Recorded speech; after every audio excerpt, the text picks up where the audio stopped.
but he's a writer who's really lost his way. He's somebody who had a tremendous amount of success when he was younger and is kind of looking to find that heat of the spotlight again.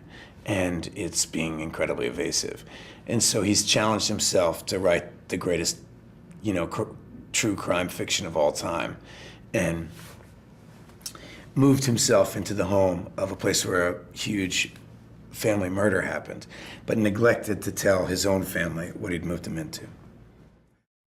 When I realized about halfway through the shoot that I think the real reason that I never wanted to act in a scary movie was because I thought it would be scary to do it. I think some part of me was like a little superstitious that like if I play that stuff, I might open the door to the demons of my own mind. And I've even been offered Macbeth or something, and I found it very scary, the idea of like, if you fully imagine this stuff, what's gonna happen to you? And the truth is, it was a lot of fun. Every now and then you meet a filmmaker, and Scott is a filmmaker. Lots of people love movies, and lots of people have great ideas about movies, and they might even have one great movie in them, or, But the way Scott thinks, talks, behaves, feels around film is the way every serious filmmaker I've ever worked with did. And I could tell that when I met him at a coffee table. You just can kind of tell. Or maybe the truth is, I should say, I could tell that when I first saw his movie, because when I met him for coffee, he had already seen a couple of his movies. And when a guy knows what he wants to make, the whole thing becomes really easy. And I think it gives the movie a unique discipline to try to be scary without doing that. And it makes it a real pure midnight story. When I first talked to Scott about this movie, he talked about the value of telling the ghost story late at night. People have been doing it for centuries. And that there's a real value in the community to doing it well. And if you can do it without, just doing it well, then it's worthwhile.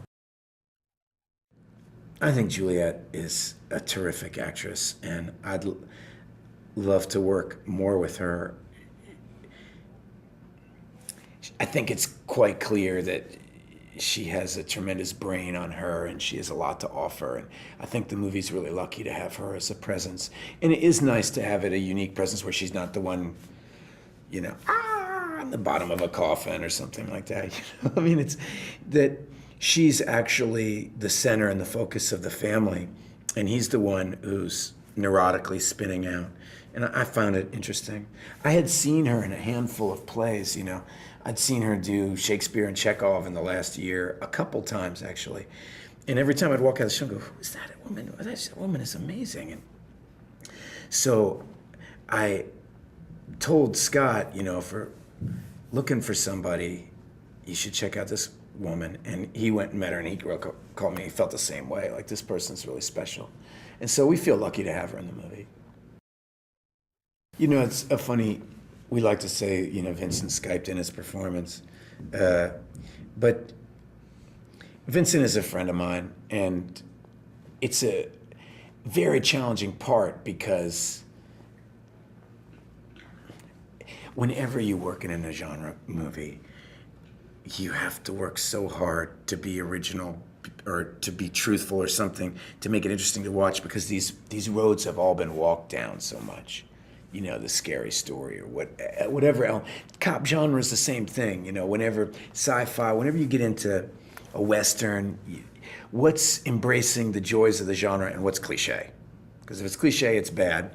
And if it's archetypal, it's great, And so Vincent just managed to make it real. I mean, I don't know, he just pulled it off. And it was fun. We did Skype it. He Skyped it from one room and I was in the other. And he had these giant speeches, which I don't know, I love working with him.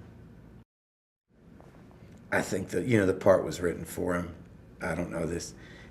Cargill and Scott have a real love and knowledge of the kind of history of movies and what characters mean to the audience and what the actor means to the audience.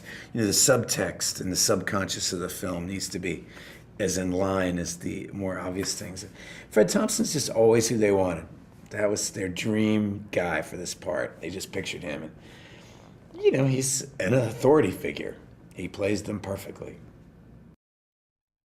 Well, to my mind, James Ransone steals the film.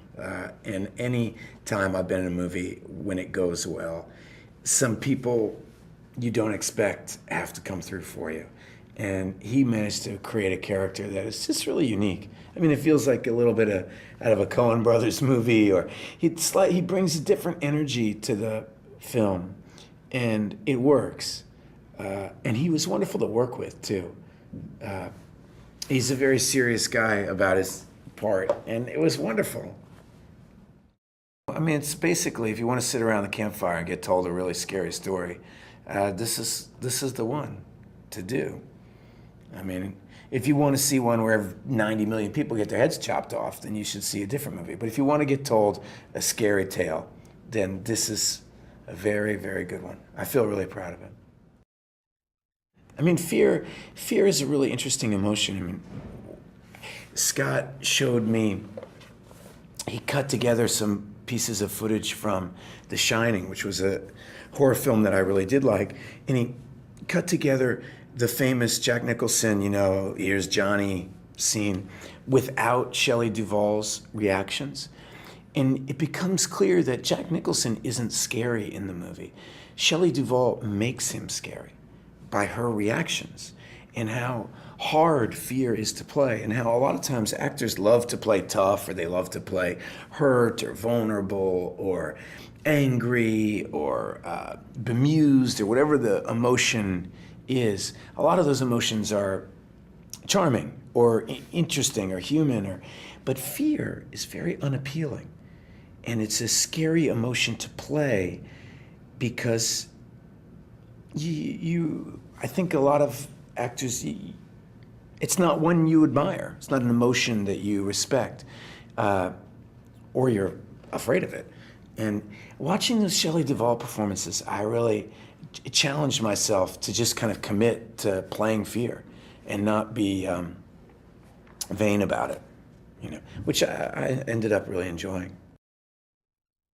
You know, the fun thing about kids is I was a child actor, you know, so I know what it feels like to be a kid on set with your tutor, and they have a sense of play that you really just lose as a grown-up, and you start thinking in a different way.